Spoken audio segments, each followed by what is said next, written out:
standing tall now. Hold the fort down. This is showtime. More than sports now. More than crunch time. We rush like fourth down. I be taking wins. We don't mess with laws. I be taking wins. We don't mess with laws. I be taking wins. We don't mess with laws. I be taking wins. We don't mess with laws. We been on that paper chasing all that fashion. We been on that paper chasing what you ration. Been in the grind now. We ready for prime time. Ready for shine now. Be ready to get mine. On the rise, all eyes up on us now. Blast off spaceships till the touchdown.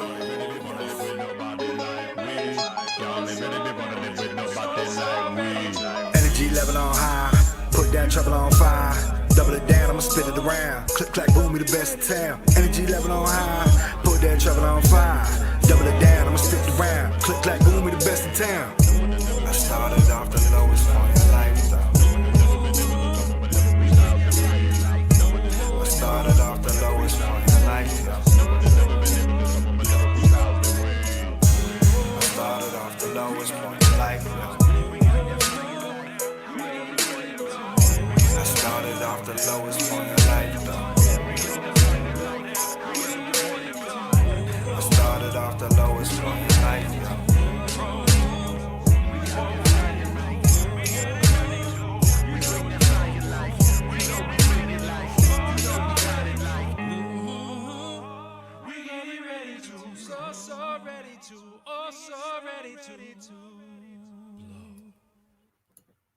Yeah, what's going on, people? Now we're ready. Now we're ready to blow.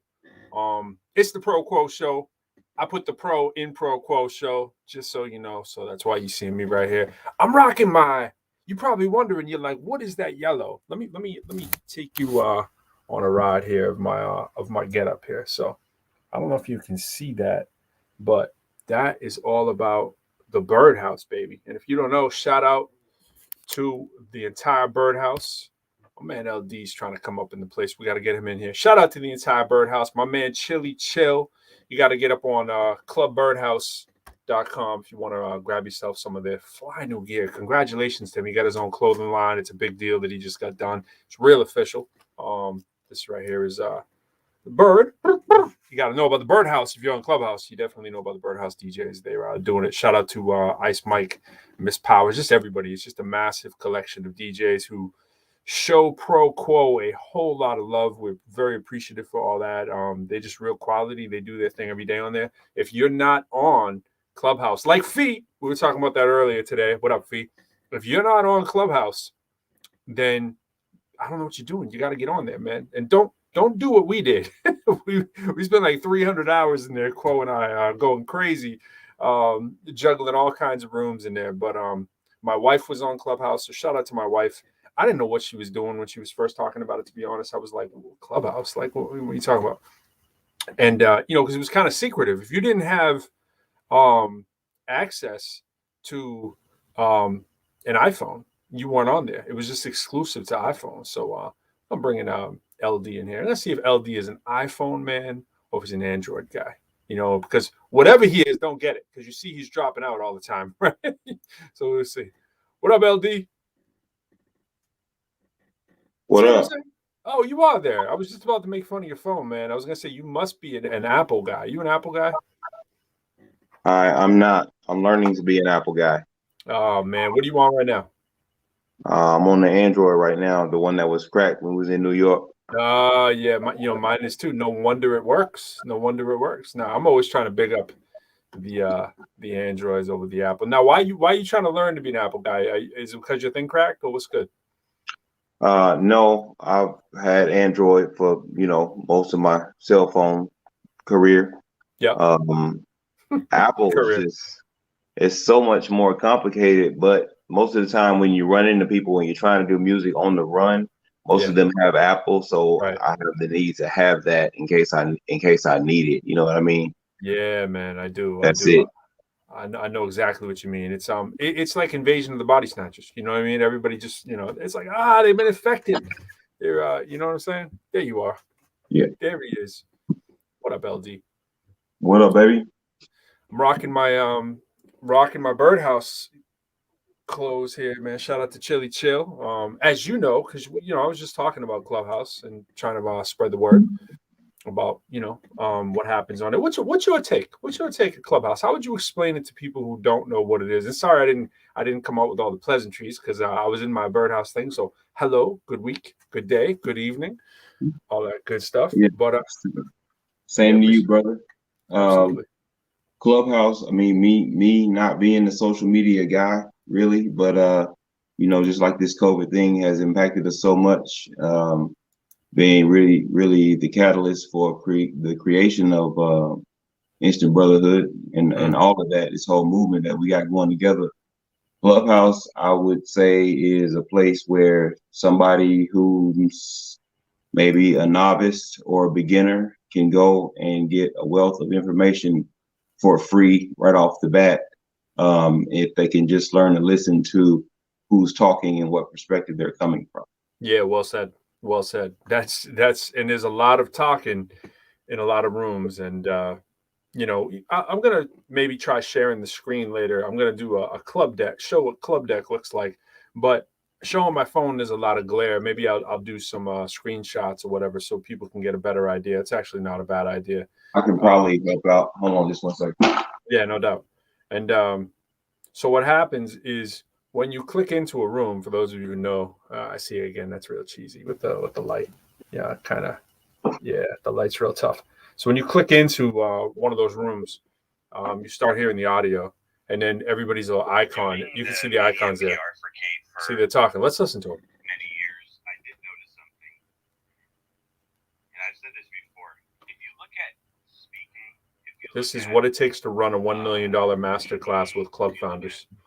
And so you see everybody, and when you click into any of them, you just click into someone, you see their bio, and then you see what they're about, and then you can add them if you want to or whatnot. Right now, I'm muted, but they have to invite you to be a speaker. And so, after you know people or whatever, they'll usually invite you pretty quickly, or you can raise your hand.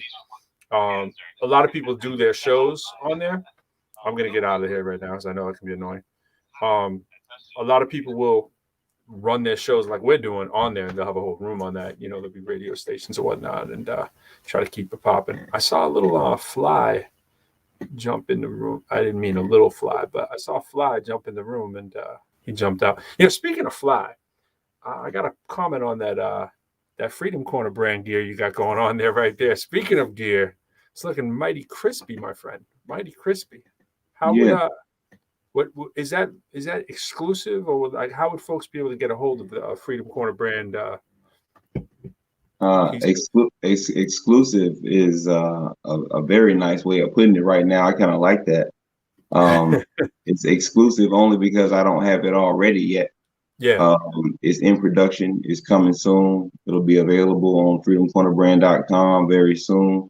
We're actually setting up the rooms now and the presses. We got our own situation. So blessed to be able to have the room to be able to do that.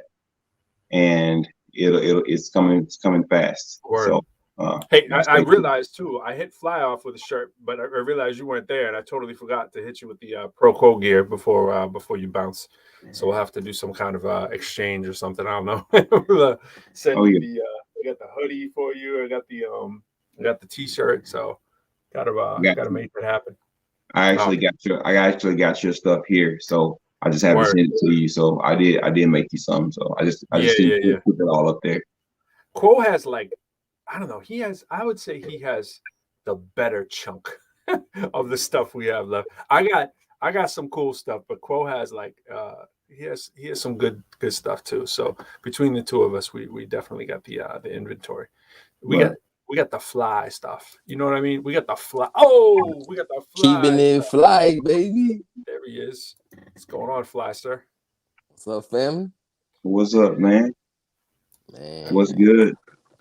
Man, the usual. Everybody's sponsored right now. You know what I mean? It's are you sponsored by Adidas? Fly, something you need to tell us? I'm trying to get there, bro. I'm trying. I'm working tirelessly, man, to get sponsored by Adidas. We got a shoe deal called Yahweh's. Oh yeah. And the slogan is I know he walks with me, the Yahweh's. Yeah, he's been making a little news.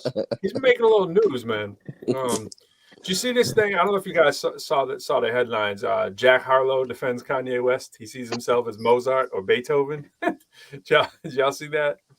No, I have not. I have not seen that story. Yeah, it's well. Let me share it with you. Let me share it with the people. Hold on. I don't watch TV. The people want to. No, I didn't see it on TV. I saw it on Hip Hop News actually. So yeah, I'm joking. Yeah. Check this out. He's comparing Kanye to Mozart or Beethoven, basically. So there it is. Jack Harlow, everything he's putting out too is dope too. So like he's grabbing a lot of headlines. I know he's got the right publicist and all that kind of stuff too. But there's a lot of dope people out there, but it's about having the publicist who can put you in the right place and get you out. And then just after a while, people pick up these stories.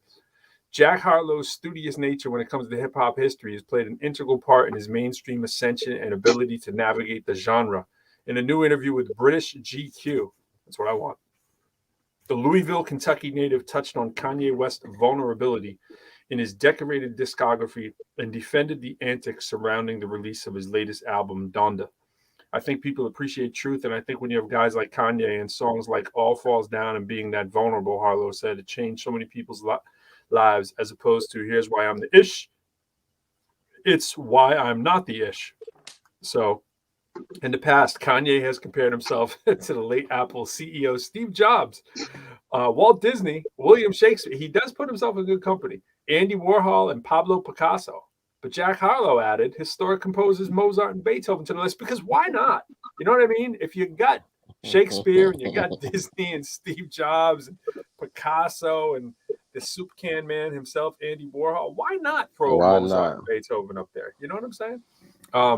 So this is walked back a little bit from the flamboyant headline. I think he sees himself as Mozart or Beethoven. The What's Poppin' rapper continued. I think he's worried not about what it looks like now, but what it will look like in 100 years.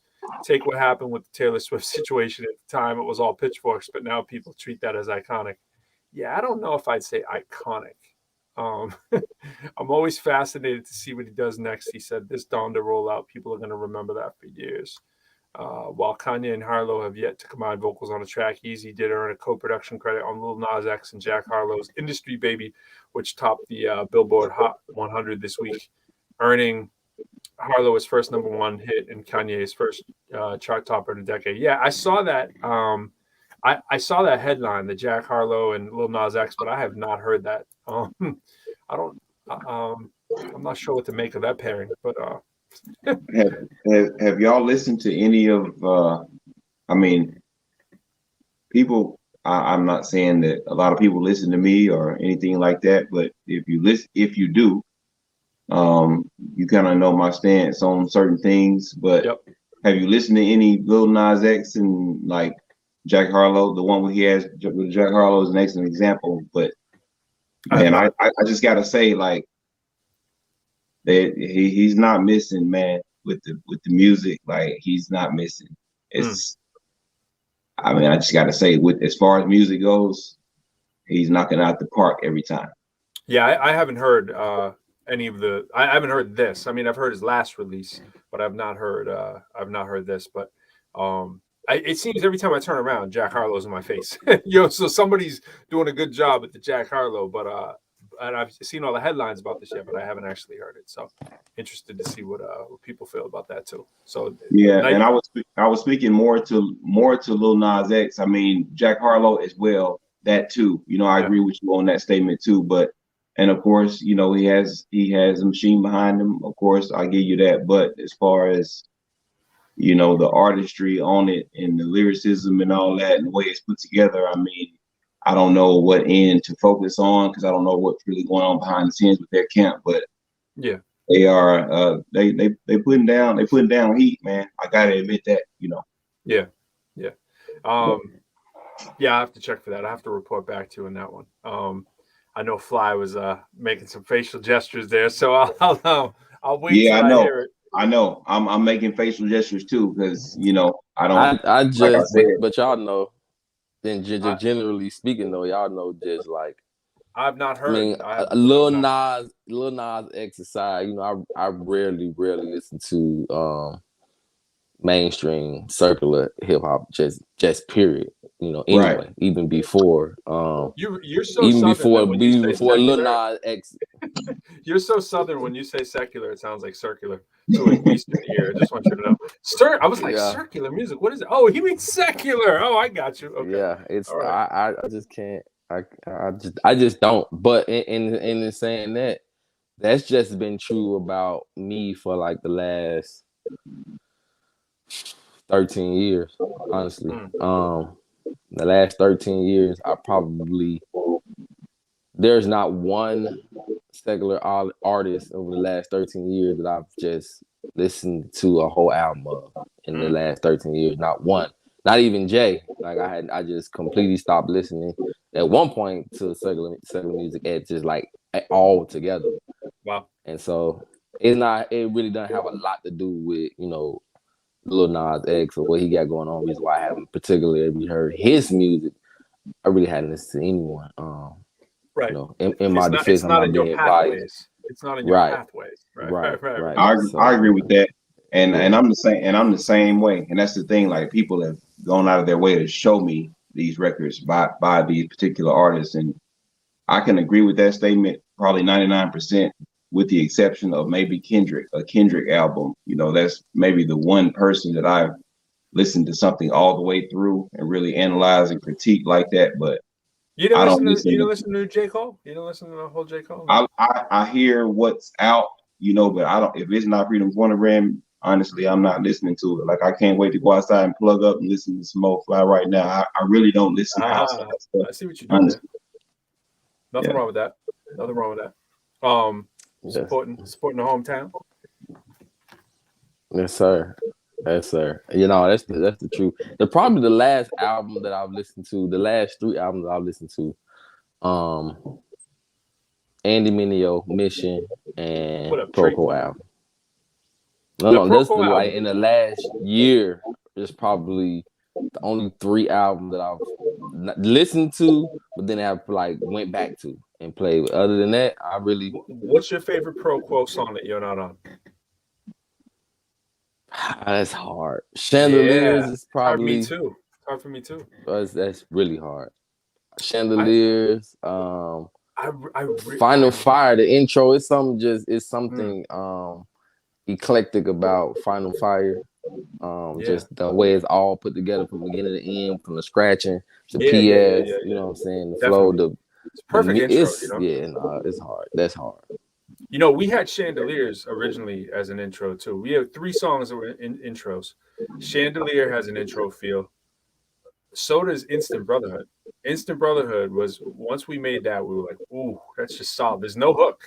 Instant Brotherhood is no hook. It's no playing around. It's just bars and vibe, And that's really my style. That's really my style. Of course, the concept of a hook is to be redundant and repetitive, right? Yeah. But I actually prefer, just like that freedom. You know what I'm saying? When you just get on the beat and you can there's no 16 bars to be imprisoned by. Yep. You know what I'm saying? Whatever. You can just really, even as an artist, you know what I'm saying? That resonates with me. So it's why Chandeliers kind of. Yeah. I'm going to call no hook songs. I'm going to call them exclusives too, because you don't repeat yourself. You don't use that word from earlier, LD. It's an exclusive. You get that verse one time, boom. I didn't mean to totally side rail it there, but it is the Proquo Show, so it's never a bad time to talk about Proquo or Freedom Corner at any given time, which can always happen.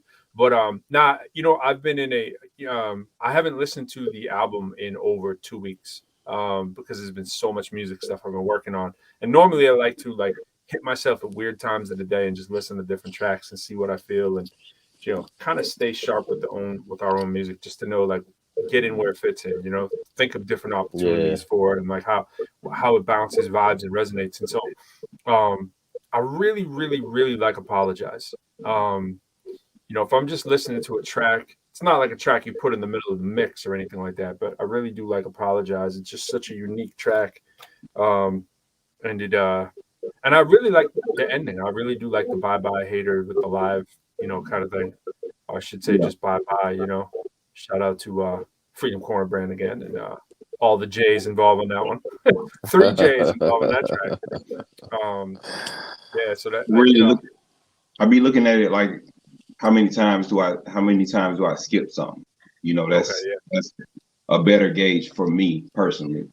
I'm not skipping a whole lot. You know, I love Stereotype. I love Gravity. You know, you can tell by what I pitch. Yep. But and just what fits for the submission. But those two have a special place for me. Of course, Freedom Corner. I mean, I don't really skip anything, honestly, unless I'm feeling a certain way. Then I may skip two. You want to go to it, yeah. Right, but that's it. I mean, it's well rounded, man. It's worldwide. I really feel that way. And I'm not just saying that because we're a part of it, you know. No, appreciate it. Yeah, there's a lot too. Like we talk about those orders and stuff. They do matter, you know. And so think about your album as a story. You know, I was in a couple conversations. Well, actually, we should first talk about speaking of conversations. We did. LD was on a radio call last night. We did for Freedom Corner. How'd you feel about that? I felt great about it. For Final Fire, I meant. Sorry, Final Fire. Final Fire with Nez, Nasty Nez. Shout out to Nasty Nez. Yeah, shout out to Nez. Doing a hell of a job too. Absolutely, helping us get the word out. Yeah, definitely. I really was feeling it. The questions were great.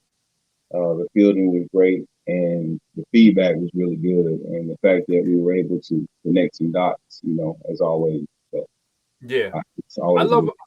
You know what I really like? I really like more than anything. I really like when people have positive comments for us as people. You know what I mean? Like people get off phone like, "Yo, you guys are real cool dudes." You know what I mean? Like that stuff always goes far. And you know, and it's weird being. You know, it's funny because we did audio call, and it was an audio radio call with a bunch of DJs on it, and it's not like one of these. I think we're so accustomed to being in this.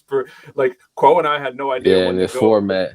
Yeah, like we didn't know who's answering what question. I'm like, I can't see you, bro. Like, are you gonna answer that question? You know, and like, after what, even LD, like it was on the call, and I was like, oh yeah, LD's here too. You know, like you just kind of forgot like who's gonna answer what, and you can't look in each other's face. It's like it's a weird world. You know what I'm saying? Tree got the comment there. Lil Nas X is fire. And Pro looking fly, trying to be like this man over here. Yeah, man, I'm just repping for Birdhouse. It's just Birdhouse Tree. You got to get on Clubhouse and rep Birdhouse. Yeah, actually, you don't have to get on Clubhouse to rep Birdhouse. You can just go to Club Birdhouse. I believe it's clubbirdhouse.com. And I was waiting on this one. I was like, yeah. That jacket fire though, bro. Oh, it's the best. I should show you the full thing, bro. That jacket is fire. So, well, let me move the tree comment here. See the whole thing go. That's sick. Yeah, they got a whole line. One of those. Matter of fact, Chili Chill, man. The legendary. Both of y'all got on jackets, bro. I need one of those. I know, right? I saw that too. You feel me? I need one of them joints, absolutely. And I need one of those. Both of them fire. Yep. So, speaking of news, I was on a couple things here. Check out these headlines, right? These are the headlines in the news. New Pfizer data shows its COVID vaccine is safe and effective for younger kids. Okay, that's going to be a big deal. Drought puts scrutiny on data centers in Oregon. I like this one. Giuliani associate convicted of campaign finance crimes. That's Lev Parnas. He was all over the news for a while there. That's probably the least part of the least bit of news. I know all the other politicians. So much stuff has been sensational. Yeah, that's not news at all. Yep. Colin Powell had passed away recently too. Yeah, man. Snuck in there. And of course, dominating the news today. Have you guys been following the whole thing with the gunshot with the shooting on the set of the movie, shooting the blank there with no. Oh yeah, you heard about it. Yeah. So what's homeboy's name? Alec Baldwin. I was gonna call him Alex. Alec Baldwin shot a director on shooting a movie with a blank and killed the lady. So that happens unfortunately all too often in Hollywood. So they were shooting a Western. I shouldn't say shooting, filming a Western.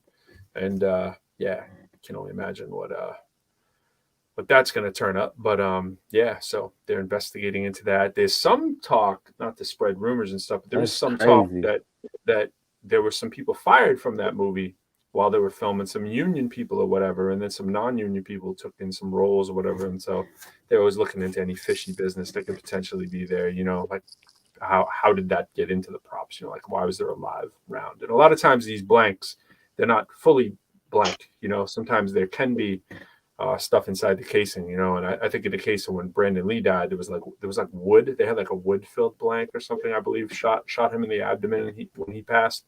And you know, it's, you know, if you take a shell and you empty it out, I mean, that's essentially what a blank is, you know, and that doesn't necessarily bode well with me. Like, I'm gonna want to be like, oh yeah, you sure that's a blank? You can still shoot it over at the wall. You're like, in this day and age, why do they need to shoot a blank?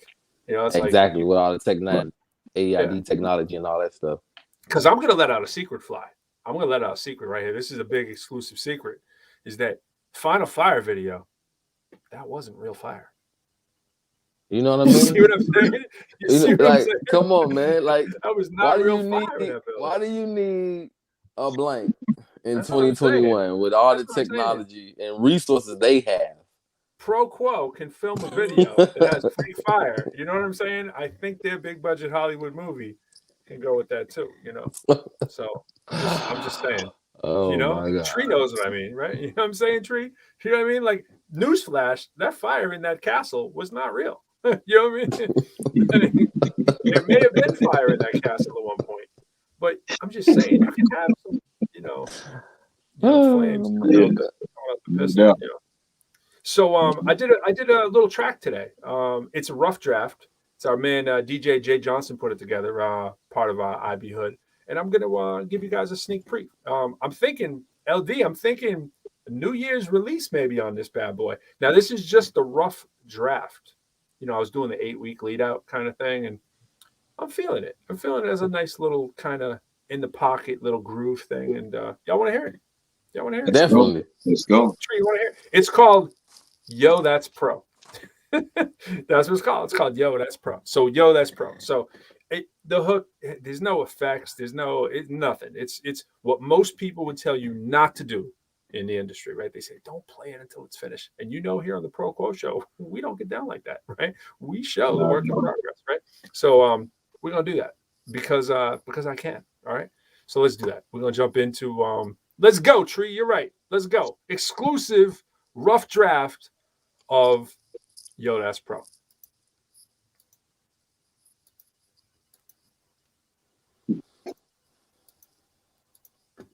Of course, I got to get to it first. Of course. All right, here we go.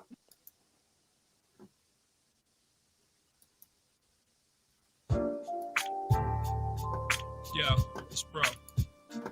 And that's short for Professor Lyrical. Used to just go by Lyrical until I became a professor, but now I really embrace the Pro. You know what I mean? I feel like I've become a professional, you know? So that's what I'm trying to do. Yeah, peace. Pro, check it out. It's hard to believe that now I wear my heart on my sleeve. Used to wear a sleeve over my heart. That was my starting point, guarded, shielded, concealing how I'm feeling. Thinking of keeping it hard meant not being revealing. But I really never felt hard inside my heart. I love people. I never want to tear them apart. But some kids are mean even before they turn teens. Made me want to stick to myself and stick to my team. A small circle was never really one for the fanfare. Till I made my first fan. Now I understand real clear. I feel the pain of others sincere and vividly. So I don't have to live it to know and show them some empathy. So now I empty these Mont Blancs repeatedly. You feel a sense of pride when they say my rhymes repeating me. The way they treating me, I feel like a pro. Y'all show me love on the rag. Thanks for letting me know, yo. Now everywhere I go, they like, yo, that's a pro. See me at a show, they like, yo, that's pro. Everywhere I go, they like, yo, that's a pro. Moment about the flow, like, yo, that's pro. Now everywhere I go, they like, yo, that's a pro. See me at a show, they like, yo, that's pro. Everywhere I go, they like, yo, that's a pro. Moment about the flow, like, yo, that's pro. They say sales and streams make them see successful, but I put bars over numbers like repeating decimals. Some be so stressful, down deep they press, so I just try to keep it peace before it seeps in my temple. So I freak the beats when I speak, peaking the decibels. Would never set up an average, I'd rather reach incredible levels inevitable. Y'all should beat my schedule. You'll find me eating vegetables at several Greek festivals. My dear partying, not like the rest of you. Didn't get this lyrical by doing what the rest would do. I never rested, dude. Son, I got my lessons too. College professor, call me mister, cause respect is due. I got a question, dude. If you could only spit one verse, would you rhyme about yourself or uplift the earth? Would you lie about your wealth, gross and total worth. Before you lying by yourself, face full of dirt. I think you done some dirt. You done when you was a kid. You wish you wouldn't have done what you did. It's done dead. Son, kid, I ain't trying to act a holy father, but if you thinking you nasty as Nas, I'll son you old and dark. Now everywhere I go, they like, yo, that's a pro. See me at a show, they like, yo, that's pro. Everywhere I go, they like, yo, that's a pro. Moment about the flow, like, yo, that's pro. Now everywhere I go, they like, yo, that's a pro. See me at a show, they like, yo, that's pro. Everywhere I go, they like, yo, that's a pro. Moment about the flow, like, yo, that's pro.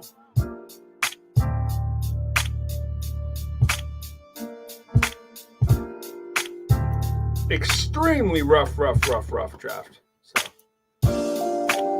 it's getting the ideas down, you know. But I really like the vibe. So let's go. Let's go. Let's go. So that's my rough draft. That's classic, man. That's a classic feel, like to me, like you know, a premiere joint, like as close as I can identify with it. You know what I mean? Yeah, in a smooth kind of way. So it was just different. I felt like banging that out, you know. You all in my groove with that, bro. I was trying to be. I'm already like in bow tie fly mode, and that's real close to how I'm. Yeah, that's bow tie. Okay. Yeah, it's kind of in the wheelhouse right there. You know what I'm saying? Well, you might have to reach out to DJ J Johnson, because I'll tell you, he sent me like 20 beats, and there's 3 of them that are exactly in that same vein, and I like that one the best out of the 3.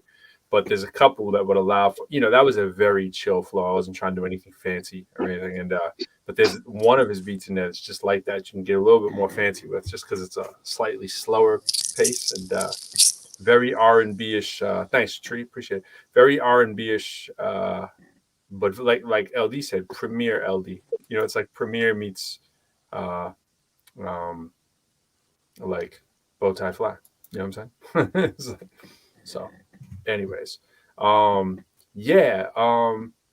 and I think last week I played you a little bit of the track too that we submitted, right? I played you a little bit of the track we submitted for the movie, or no? Maybe I didn't.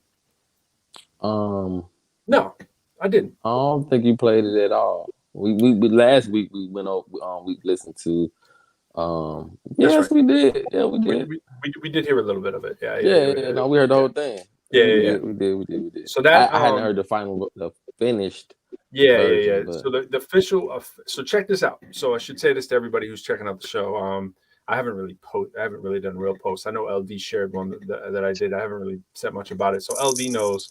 So the movie is called Montreal Girls. It's an independent film by a director named Patricia Chica. Just an amazing person, amazing director.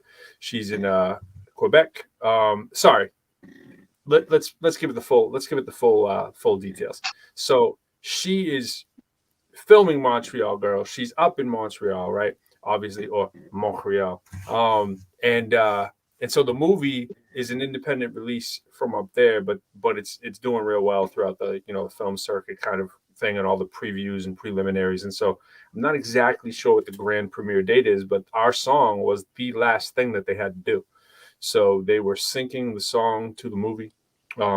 It's like a minute and 3 seconds, I think, of actual screen time. So you hear the first hook, the entire first verse, and a dude is getting out of a cab. Like, he's driving in the car. What's dope is he's driving in the car, and it's the song that they have on in the cab. And so you hear it like in the cab mode when you're watching it. And then as the car pulls up, like the scene cuts and you see him driving, and then you hear it in theater mode. You know what I'm saying? And so then when he gets out of the car, the song stops as he shuts the door, which is real dope. And she's just super fantastic. Like I said last week, shout out to the Angel, who's a Hollywood scorer, movie scorer, film sync director, producer, former artist, current artist too. But mostly what she's doing is scoring movies and television shows. And hooked up with her via the Tommy connection, and she's just been amazing. Quo and I had a talk with her like 2 months ago, and she was like, I really want to do a track with you guys, and really just digging your vibe kind of thing. And she's like, send me the album. You know what I mean? Like, let me hear what's on there. I just can't wait, because the way everything that they've played of you guys is fantastic. And so, she heard everything, and she's like, yeah, as far as sync goes, she's like, you should send these 3 songs to her. So we sent 3, and as it turned out, she really loved I Wasn't Nothing, which we love. You know, I wasn't nothing. It's a real kind of aggressive feel. But here's the story, and this is a lesson to all artists, people checking this out. Thanks, Tree. Is that the song that we're replacing was one of the most popular hip hop songs in Montreal of all time. It was a rap song, and it had a Quincy Jones sample in it. So they went to production. They didn't know the Quincy Jones sample was in there, and they got hit with it. They still tried to clear it. You know, movies will clear songs if they want them bad enough. They wanted this song. They went to go clear it, but it's an independent movie. It's not like they got billions of dollars, right? So Quincy Jones wanted $20K to clear the song. $20K just for this little snippet of this little song. And she was like, I can't swing it. So now they're out of song. They got the whole movie in post-production ready to go. You can go up on the IMDb page. Everything's ready to go. It's post-production, right? And now this 1 minute, which is the establishing shot of the opening credits, the whole movie is getting the vibe going, you know? And so she's like, yo, I Wasn't Nothing could work. She's like, but it would almost at this point, it'd be helpful if it had maybe couple French references, maybe if it had something that had fit this vibe, like this kid's in a car, he's driving, he's coming to a new place. And she was like, I could double the money if you write something custom.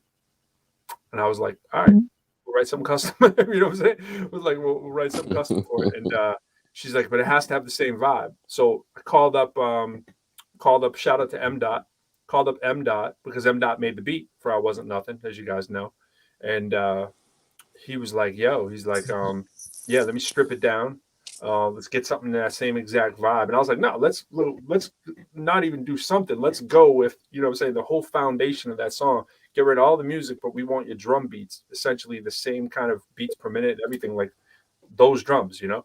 And so we built the song from there. And as you guys know, hit Jay up, hit LD up, and we were like, yo, legendary. We need you to do your magic, but we need it like today, you know? And I was like, we need it to be kind of upbeat. You got to feel the, you know, gave him a clip of the thing, little movie and said, yo, this is the idea. This is what you're going to see.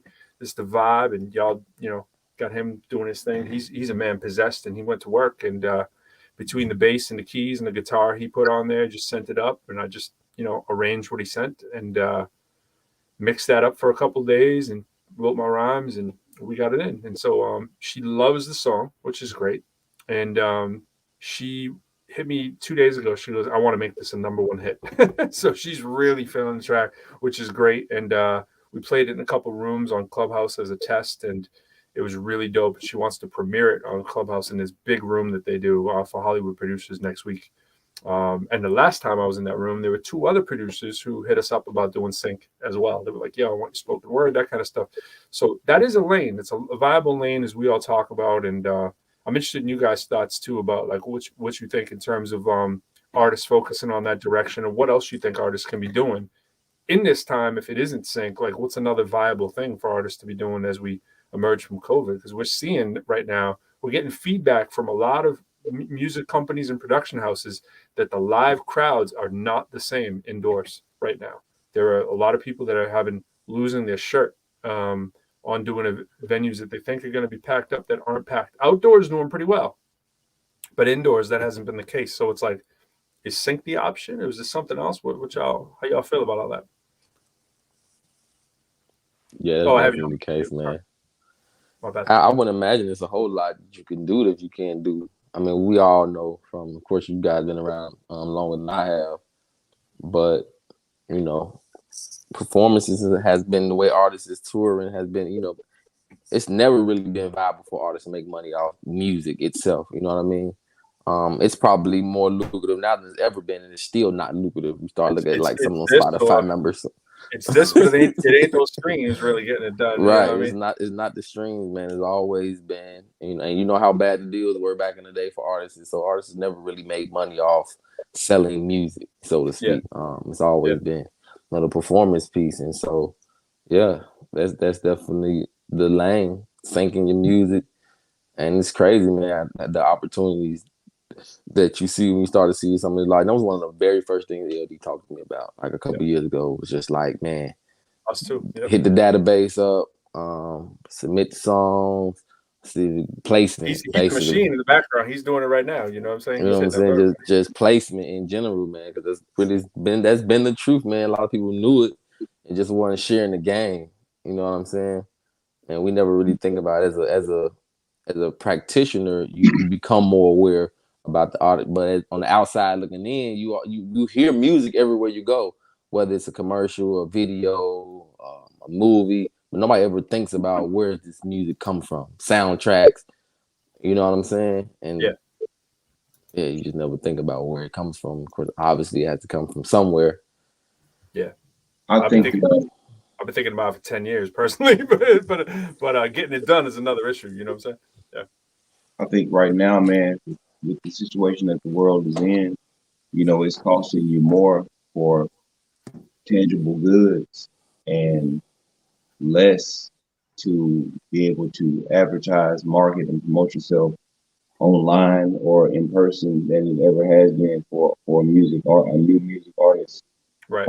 I think that's the real opportunity is you can get out there for basically free right now because people can't even have shows. Yeah. So you can create something, you know, to create awareness about what you got going on. I mean, I think that's the opportunity for people in the situation that a lot of the artists that I deal with are in. Like we actually have a show that I'm putting together for Fly on the 6th of November, which is just 2 weeks from now. In New Orleans, where it's not costing us anything, and we're able to put something together. They have a neighborhood shows once a month, and it's gonna be a big deal. You know, dope. The flyer will be out in the next couple of days. So now, are they giving you a feel of what the audience capacity might be, or is it hard to gauge because of all the stuff? He's been that guy at that particular place. It's at his house. You got the light of God behind you, LD. Just so you know, that light, like yeah, it looks like it's coming out your mouth. I tried to change it. I tried to change it, but you know, I couldn't change that. You know, well, you know, let me hip you. Let me. I gotta hip you to something a little bit too. So, well, we'll do it later. But I didn't mean to interrupt. But go on. The guy, he has this huge piece of property in the middle of the neighborhood. For the past 3 to 4. Yeah. Gotta have the auto dimming light using your app. Yeah, baby. Yeah, baby. All right. We'll have to get with that offline because you know me. It'll take me to next show next week to figure that out. Well, it won't for us because this show is soon to be sponsored by Philips Easy Control with app or voice. So that's all you need right there, people. If you want to know how we get down, this is how we do. This is how we do it. Right there, baby. Yeah, we want to talk about them right now. We want to talk about the Easy Control with app or voice Philips light bulb. The only adjustable light bulb that Pro uses to film the Proquo Show. So I just want everybody to know. That's it. Philips, we love you. Shameless plug. All right. There was no shame at all in my game. None at all. Checks may be written to Pro Lyrical. Yeah, all right. Shout out Philip. Shout out Pro Lyrical, man. Yes. ProLyrical.com, man. Pro Lyrical only uses. You guys got it. You got to get it going. You know what I'm saying? It can be LD only uses the light of God. And so So I'm excited, man, about the show. Like, man, I'm super nervous about it. Are you really? Yeah. Because I haven't really had. Please tell. It's no reason to be. There's no reason for that. I don't know why you say that, but I can dig it. I can respect it. But for the past 3 or 4 months, he's had scheduled one per month, and it's been around 50 to 60 people each time. All right. And that's with no outside promotion, and that's no real promotion. But those are just neighborhood people. So I have those people, as well as Fly, as well as some of my guys, that I know. So We can throw shows out here. Y'all want to come out? We can put 100 to 200 people in the building without much effort out here. Yeah, we can definitely do it. We got between three of us. There's like three. Actually, gotta hit up my man DJ RBI, who's one of the DJs for Ness. He's a dope DJ. My man Doomy Sonning is out here in Virginia. Shout out to Doomy. My man Flex Matthews is out here too. We all on a very similar vibe. And then, there's a whole other subculture of a lot of people that we're tangentially connected to as well. Wes Felton's out here, who's real nice.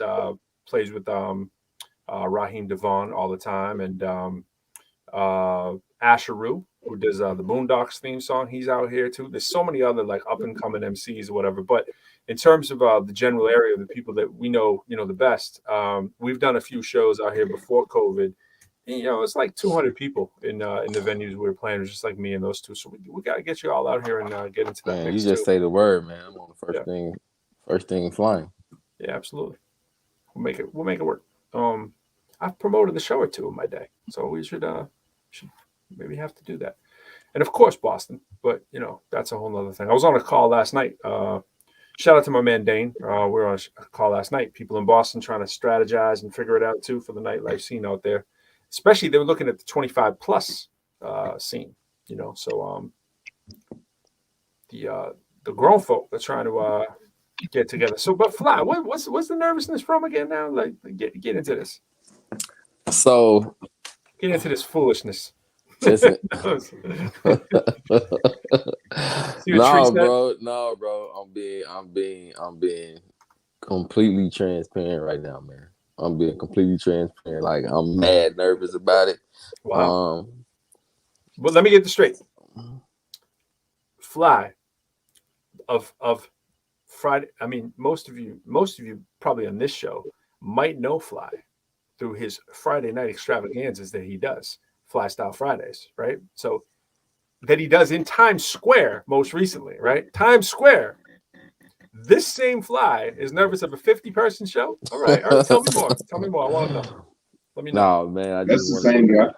It's the same one, right? I thought so. Right? I just wanted to be epic, bro. That's all. I just wanted to be epic. Just because, like, my heart for just my craft. You know what I'm saying? I'm so intimate. I'm so intimate with it. It's just like, even as a minister, like whether it was 5 people at the church or it was 55 people, 105, 305 people, bro, I was always just like, maybe it's a humility. Like I feel honored just to be able to do this. You know what I'm saying? And so I'm telling you. And so you don't want to let them down, is what you're saying. I don't feel like, I don't know what it is. It's hard to even explain it, but it's always just these butterflies I get just thinking about it. I can prepare. And I've never ever, I can't ever remember a time, even when I first started ministering, like standing up in front of crowds of people, hundreds of people, and just delivering a word or whatever it was I was doing. I can't ever remember a time where I was not good at it, but for some reason, I just be like, oh no, man. No. I am. It's interesting. Like with that. I always find a word between nervous and excited. Like they're very close. It's like anxiety. Yeah. Like I definitely get anxiety. Like definitely, I get anxiety. Like if I can't finish doing something that I want to do. Like, and I'm like, I just want to get it done. So I understand that. But nervous is weird because it's like it's a word I think we use that in generally that people understand, but. There's always that weird feeling right before you're going to grab the mic, right? People are watching you and it's like something could go wrong, right? But I always try to remind myself, like, you've done this before. You know what I mean? Like it always goes away. Yeah. Like what's the worst that could happen? You could trip, right? You know what I'm saying? The mic could be off. Someone could heckle you, I suppose. You know what I mean? But like at the end of the day, it's like, man. Like, I'm definitely excited. I'm probably more excited than anything. Like, again, just if it was 5 people, I feel the same way. Yeah, you know what I mean. If it was 5, if I'm just doing it at home in front of my kids, I'm just like, oh yeah, it's got to be. You know what I'm saying? It's just I don't know, man. It's crazy, but it's definitely how about really big combination. Shows? How about really big shows? No difference. Always, if I'm ever in front of a group of people, I always have that feeling. Just even when I was just teaching Sunday school classes or doing the show when we were doing back in the day when my homie and I were doing stuff for the schools, the colleges and stuff like that. And it was just large groups or whatever. And we go in there, we kill it. But before we got to that point, I'm like, man. Yeah. Ready. You know what I'm saying? Ready, prepared, knowing the music was dope. But just this earnest level of appreciation for the craft that causes me to get that feeling in my stomach, man. But I can't even explain. So if you get some of that Freedom Corner wear going, I mean, this is a nice little opportunity, guys, because that Freedom Corner gear is looking really nice. That's and what if you I'm rep saying. the flag there, Fly, might be moving some of that. You know what I mean? You feel me? Bring the merch. You know what Absolutely. I mean? That's what it's all about right now. It's merch and it's butts in the seats and it's merch. And that's what we're saying. You can either do sync, shows, merch. Everything else, it's kind of like you're in your own territory, right? Yeah, but it's like, and the show money is few and far between right now, so it's like that leaves merch to really focus on, and then you got to think about, okay, other people are gonna have merch too. What makes somebody want your merch? Assuming they're both Fly, right? It's like, what really makes somebody buy your stuff? It's interesting to think about. I'm sure we've all spent time thinking about that stuff, but like, what would make someone buy your stuff at a show? Cole and I did our first show up there, the one we did in New Hampshire, whatever. We had that stuff like the same day. We went up there and people were just buying sweatshirts from us and shirts, and not a ton of them, but we sold like 10 of them in a club that had like maybe 100 people in it who've never seen us before. We were all the way in the back of the room, and everybody had stuff to buy. And like we were even asking each other, like, why do you think people are buying our stuff? Like, what makes someone buy something at a show? Bro, I think not humongous, They like whatever the music is, but it's the nostalgia. What I choose to focus on, which I think is important more than anything, is how comfortable the stuff is. I think that's way more important than people give a lot of credit for. If you put it on and it's comfortable, I mean, you're gonna wear it regardless whether you wear it out or not. If you wear it at home, that's just as good because you always have it on. When you lounging, you always got, where's my TV water bearing shirt? I need my shirt so I can watch TV. You know what I mean? Right. That to me is looking real fluffy right there. What you got on, by the way, that's looking real fluffy, man. Extra comfy right there. That is a see. That's one I'd want to wear to sit around and watch, football on a Sunday or something like that. But I wouldn't want to get anything on it, so I might be a little, be like a little hesitant, right? But that's like it's real cushy. It's a Carhartt, so it's Carhartt, so that says what it is. It's like grimy yet crispy. You know what I'm saying? You get that Carhartt grime with that Freedom Corner crisp. You know what I'm saying? So it's a nice combo. FCB. No, man. The merch thing is important, man. Well, Kanye has proven to us that it has nothing to do with how good it looks. So let's just go and put that out. Let's just go and put that out there now. So some people would argue. No. That argument would last 5 seconds. And so I saw a midget get whooped in some Kanye slides, and that's probably the worst promo ever. But wow, it had nothing to do. This is coming from the guy who doesn't listen to secular music, but it was the craziest. But it sounds like you watch some World Star. I'm like, what is this? My son was like, I can watch some World Star though. My son was like, hey dad, look at this. I was like, son, what is this? He said, man, look, said you just got to see it. I'm like, okay. And it's two midgets fighting, man. But one of the midgets is like a midget, and the other was kind of like almost not midget. And he just, man, he whooped the slides off. The Kanye slide just went flying off of dude, man. It's just like the craziest thing. It's not right. And it reminded me when I saw those slides flying, I'm like, man, those things are ugly.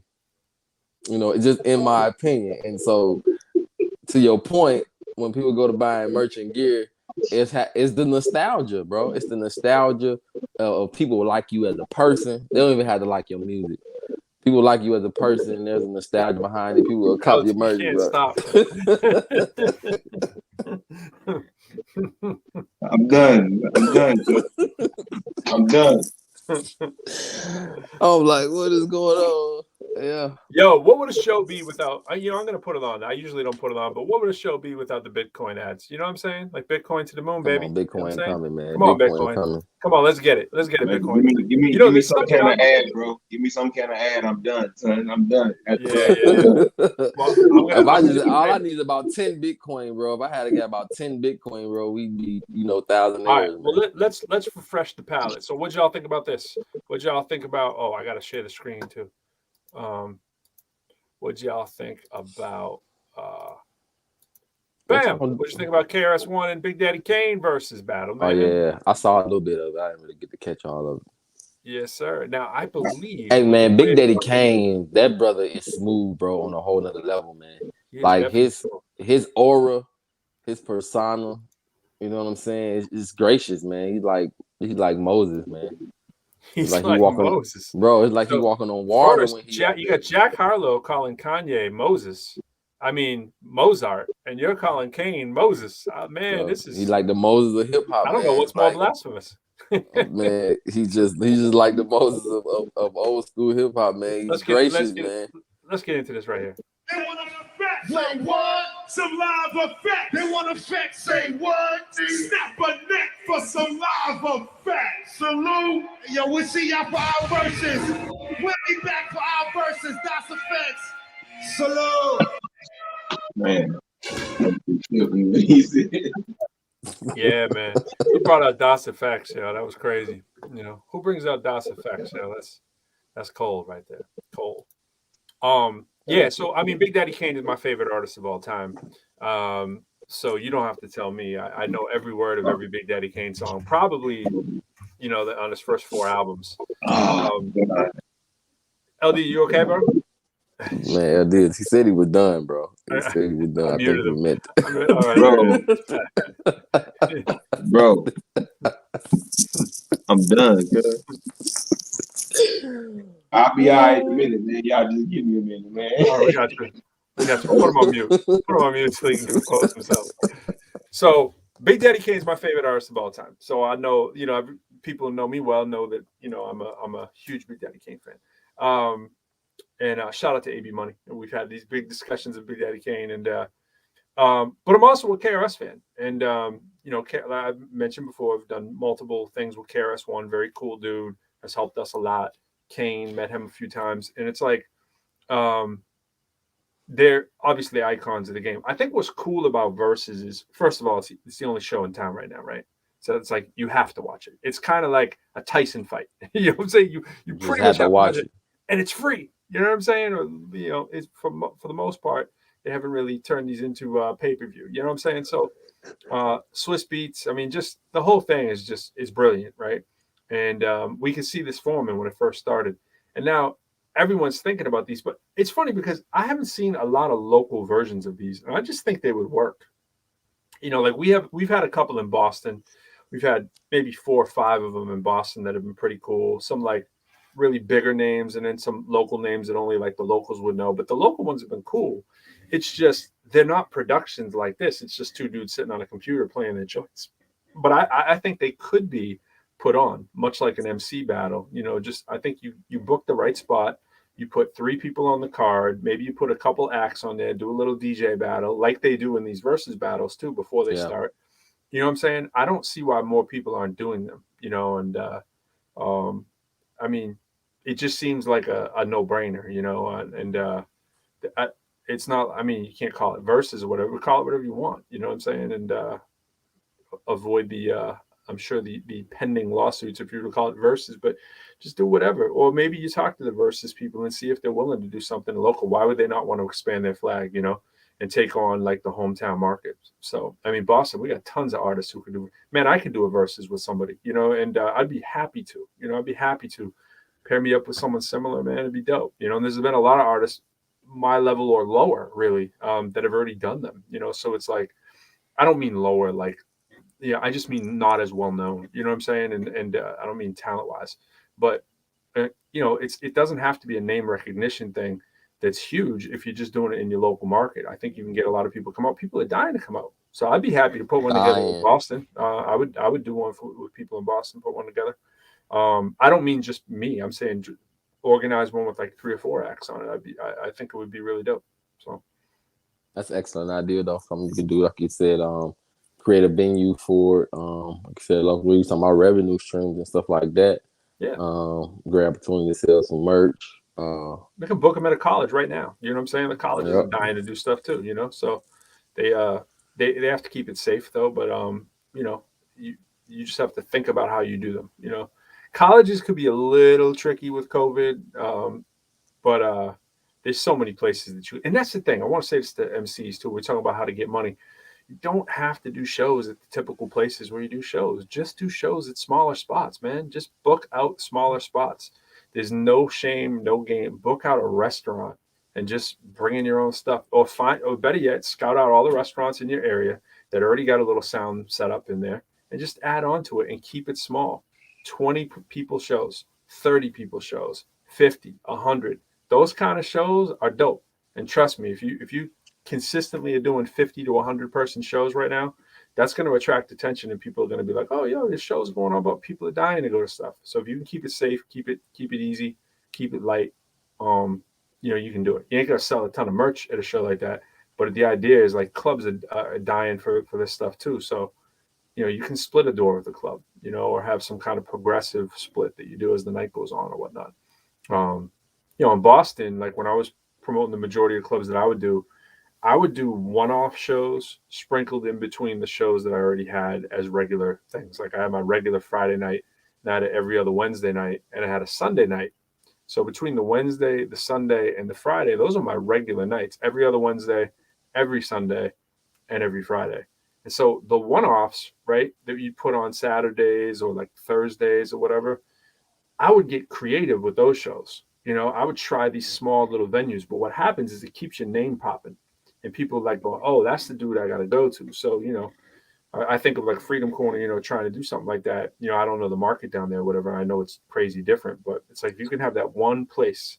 You get that one place and you don't screw it up.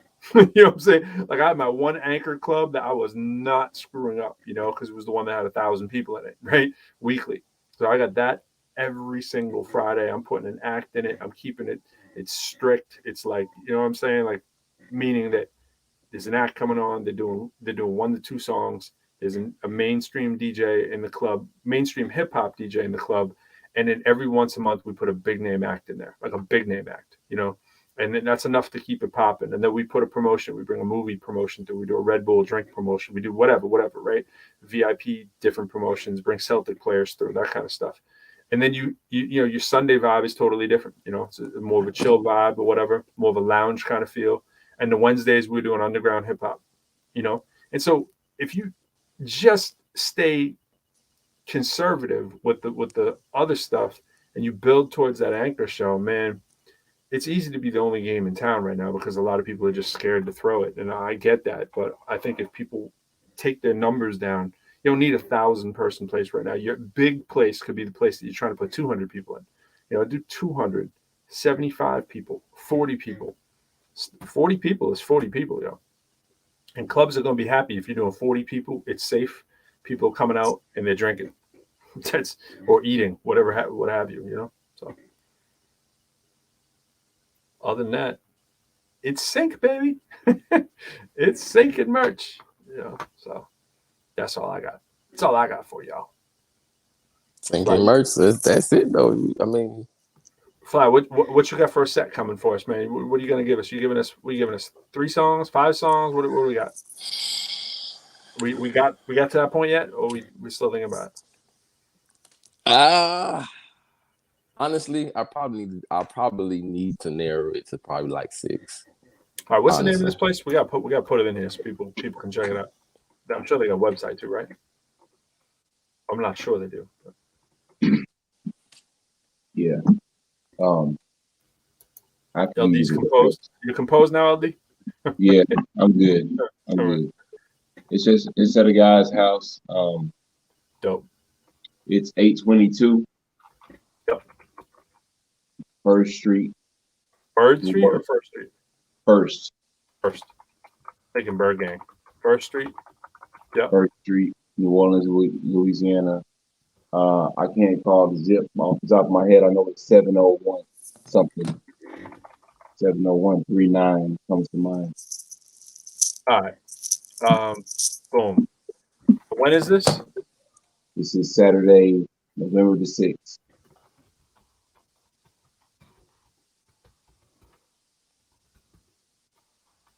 All right. Is that zip right? I didn't put a zip.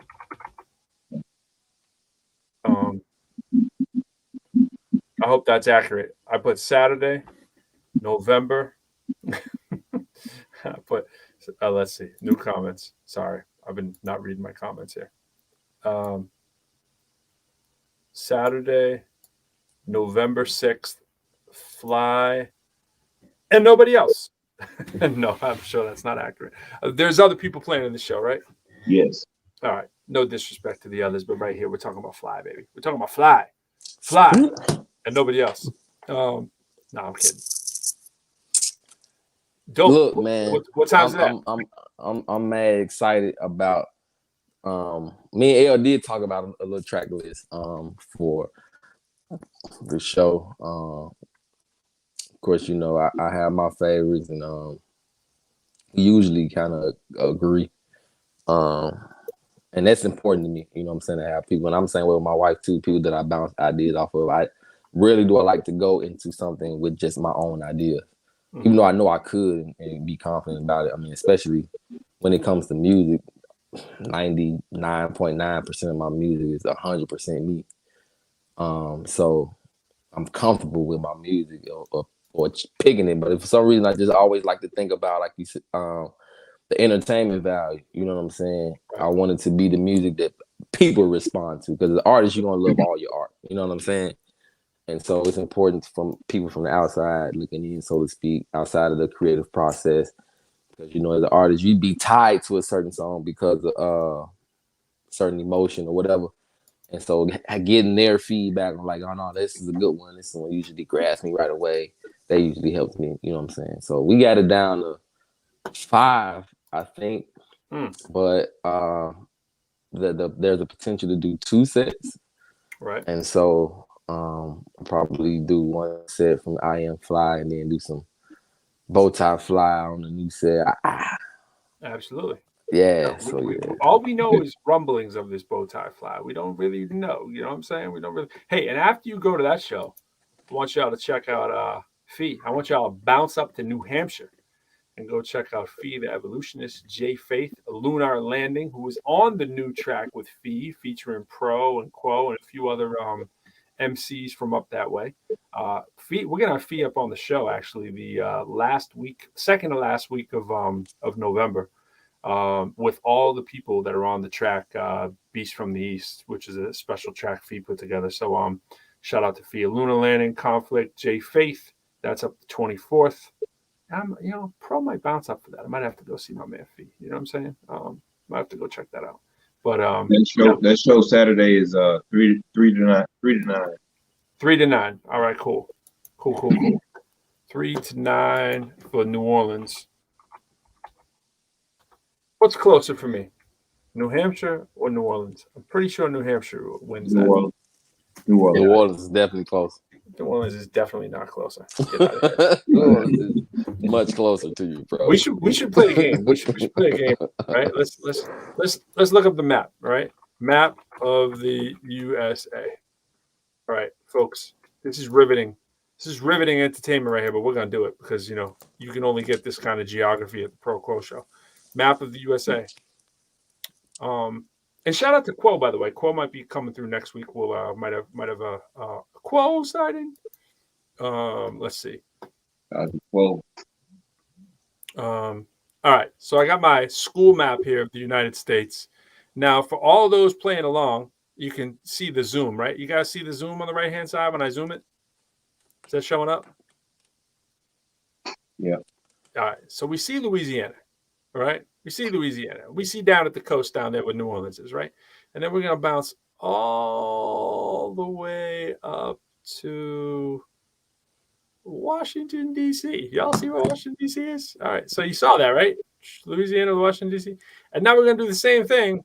And by the way, we're going to do the same thing. We're going to go right to here. Bro, we weren't talking geographically, man. I'm thinking it looks about, I'm going to say 400 miles closer. I'm guessing. I'm just estimating. Yeah, that's probably real close though. Yeah, okay. I'm guessing. Yeah, that's probably real close. All right, let's check. Yeah, geographically, you're definitely way closer to New Hampshire. From New Orleans to DC. But you probably fly 1,084 miles, and distance from DC to 788. Nashua, New Hampshire is a little further than Boston, but not much. 788. No, 460, bro. 788. So driving distance plus the tolls and all that versus flying distance. Yeah, man. Jump on those tolls, man. Let me tell you, those tolls are ridiculous, bro. Tolls in New York were insane. You have no idea, man. Jersey and New York. Yeah. For what you are awake for. Yeah, you know what I'm saying? For ones you are awake for. It's crazy. I'm like, bro, you had another toll? Like every 15 minutes a toll. New Jersey, man. Hey, what are they paying for, Fly? I told you what they paying for. I already know, B. I seen that landfill when we was coming over that bridge going to New Jersey. I'm like, oh yeah, I see what's going on out here. Shout out to our man Hassan. Let me pull up Hassan, see if I can. This is dangerous when you decide to go live right to your Instagram, sort of behind the scenes. Because you never know what's going to pop up when you're on your Instagram, when you're behind the curtain here. So let's go. That's why we're going to do it. Hassan, the golden child. We want to shout out Hassan. So we get up with Hassan. And then you see your boy Fly, Pro, and Hassan. We did a little interview with them up at Rutgers University. Well, where were we, Fly? Where exactly were we? Hub City Smokes, bro. Yes, bro. We were in the smoke shop, man. They were holding the interview. We talking about nostalgia, bro. This is my dude right here, runs the smoke shop, man. He was getting his business on. We were doing this interview, and every 5 minutes, someone come through. They're like, "Oh, yo, it's cameras." He's like, "No, man. We're gonna stop the camera, man. We gotta make those sales." You know what I'm saying? He was getting his hustle on. Bro, first batch of merch I get, I'm sending bro some, bro. He was mad, like, yeah, man. He was dope. Yeah, he was, bro. On another level, though. Like on another level, he was just really came through. Shout out to my man Jayhan. Jayhan's got this pumping. I don't know if I can play it through here. Oh yeah, I can.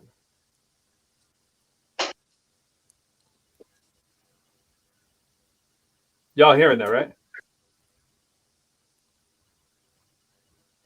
Y'all could hear that, right? Yeah, I can hear you, but I can't hear it. Oh, sorry. I don't think I had the sound playing. So he had our man Jayhan is down with BTG. Oh, that's why, because I didn't hear. Let me get a little Jayhan in here. Get a little Jayhan. This is a song Quo and I did for Bridging the Gap. Shout out to Bridging the Gap. My name is Professor though. The real jewel is every class I You hear it now, right? More professional learning from I can hear that now. From us sojourners and others in that turners. Revolutionary seeking to change, looking for angels who's in fact. Yeah, man. Shout out to Jayhan and JT. Some people behind the scene on that one. And yeah, so Fly, man, I made a new video today. I'm not ready to share it, but I did one-handed free throws while filming it. So I don't know if you caught this. So and nobody can talk about the Celtics because they're playing right now, and I cannot be having scores. In fact, I'm gonna have to shut it off. I'm gonna shut down the show in a second here, just because I cannot have people sending the scores through. So the oh, you want to know the score? It's no, I don't want to know the score. So Neeson, young cat on the Celtics, he's second-year player. He broke Jason Tatum's record in practice for most three-pointers shot without missing two in a row.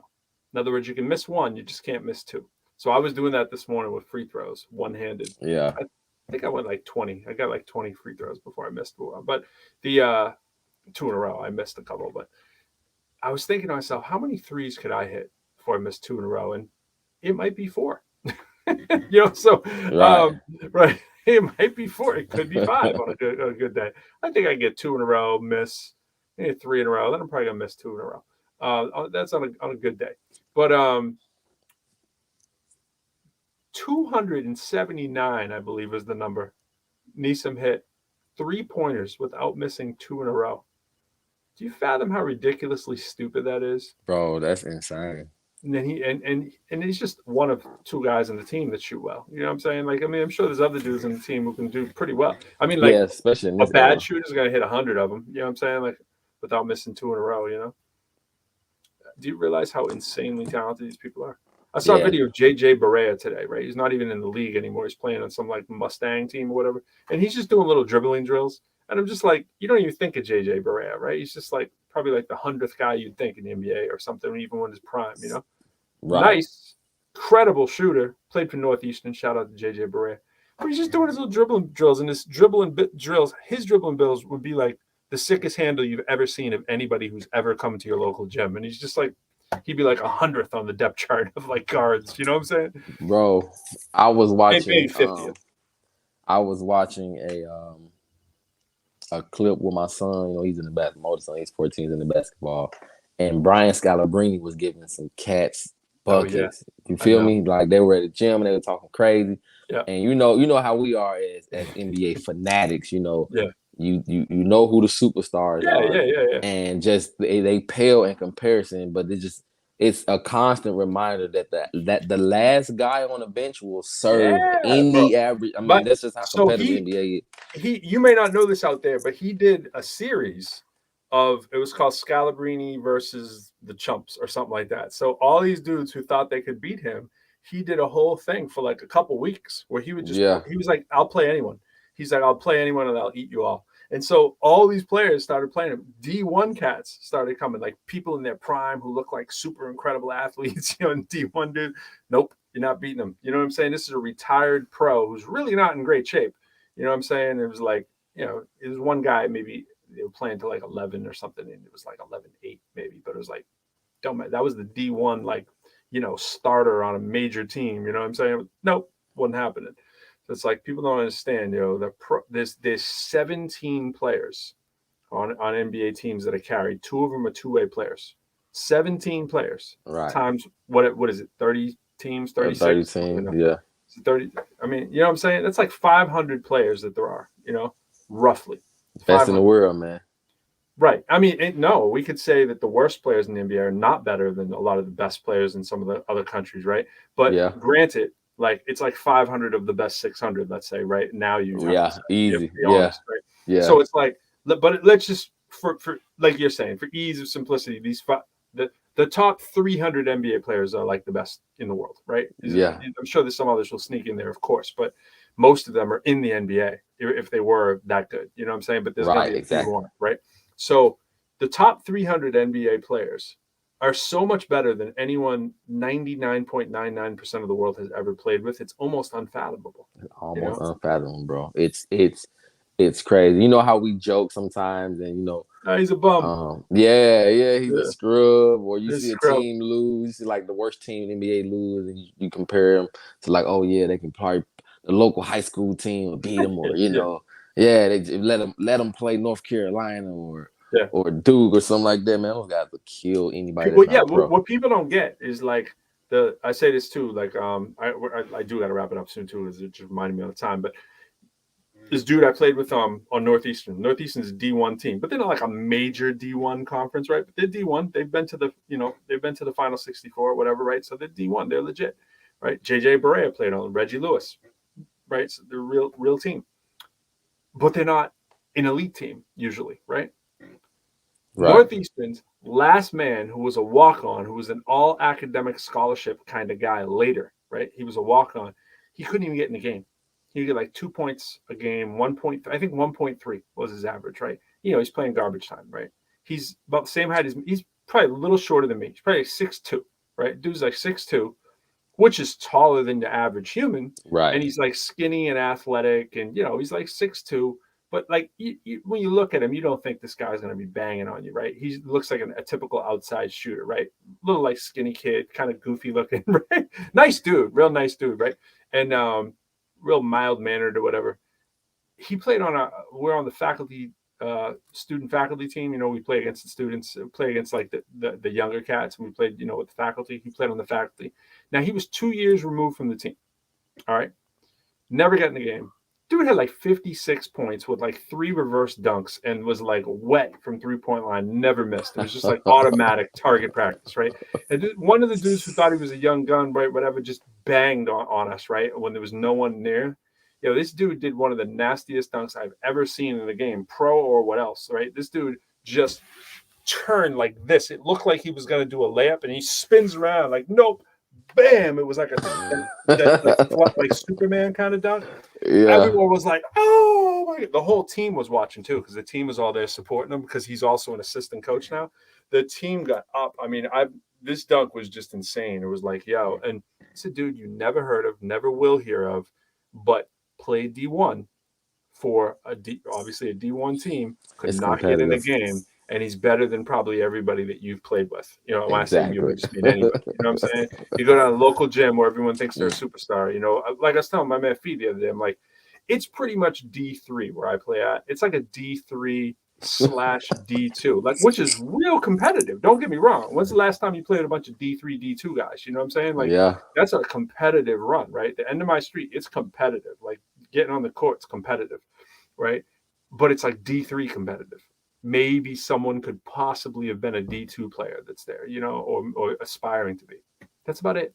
You know what I'm saying? And this scrub on the D1 team will eat your lunch. And the next level of just the people who are good bench players, and then good starters, and then all-star, best on the team, and then elite for the country, you know, crazy, of which is only a subsection of those who will make it to the NBA, because let's face it, only 30 of them approximately are going to make it that year. You know, it's just like, and to stay in the league, that's a whole nother thing. And do it for a decade. Yep. After people know your moves and your tendencies, and they're watching film on you, and you just keep getting better. I felt the same way opening night about Steph, man. I'm watching Steph and LeBron play, and I'm like LeBron's just managed to maintain like this crazy level, but like I'm watching Steph, and I'm like, this man's got better.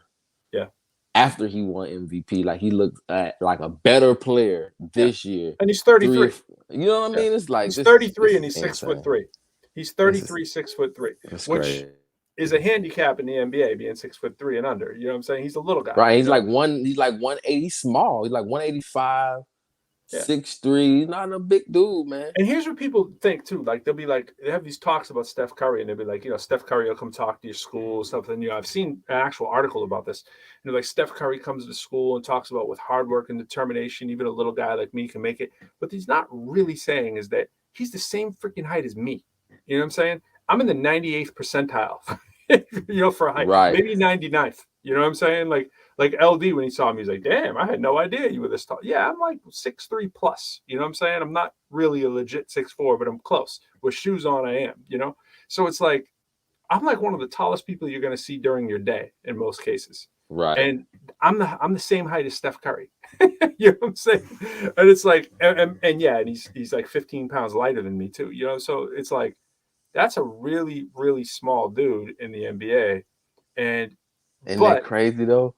You got to be that height. Like, you know what I'm saying? Like you see IT, like just with a couple dings and dishes on him, you can't get back into the league, you know, and he's elite. You know what I'm saying? He's scoring 81 in the Pro-Am game. You know what I'm saying? Like, will serve you. Will serve you. You know what I'm saying? like that dude I'm talking about who had 56, he had 56 in a student teacher game. You know what I'm saying?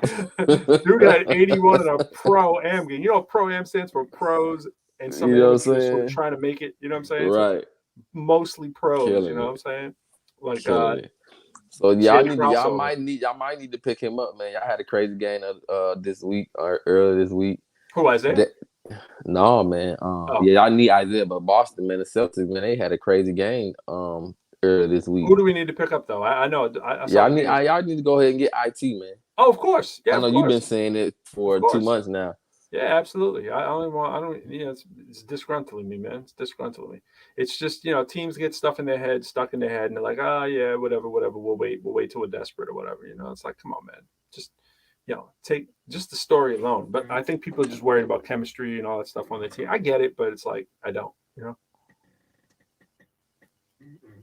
Bro, I ain't gonna hold you, man. I got to get, man. My son. Nah, I got to jump, bro. But yeah. So shout out to everybody. I think Quo's trying to come through next week, so we might see if he comes through. And we did an interview last night. It was crazy. Just promoting Final Fire. So make sure y'all check for Final Fire. I know you have. So share it, spread it, like it, tell people. Follow us on YouTube. I never say that. I should. Follow us on YouTube. tinyurl.com/the Proquo Show. Yeah, man. You want to make that spread like fire. Yeah, like fire. All right, y'all. We out. Peace. Peace, man.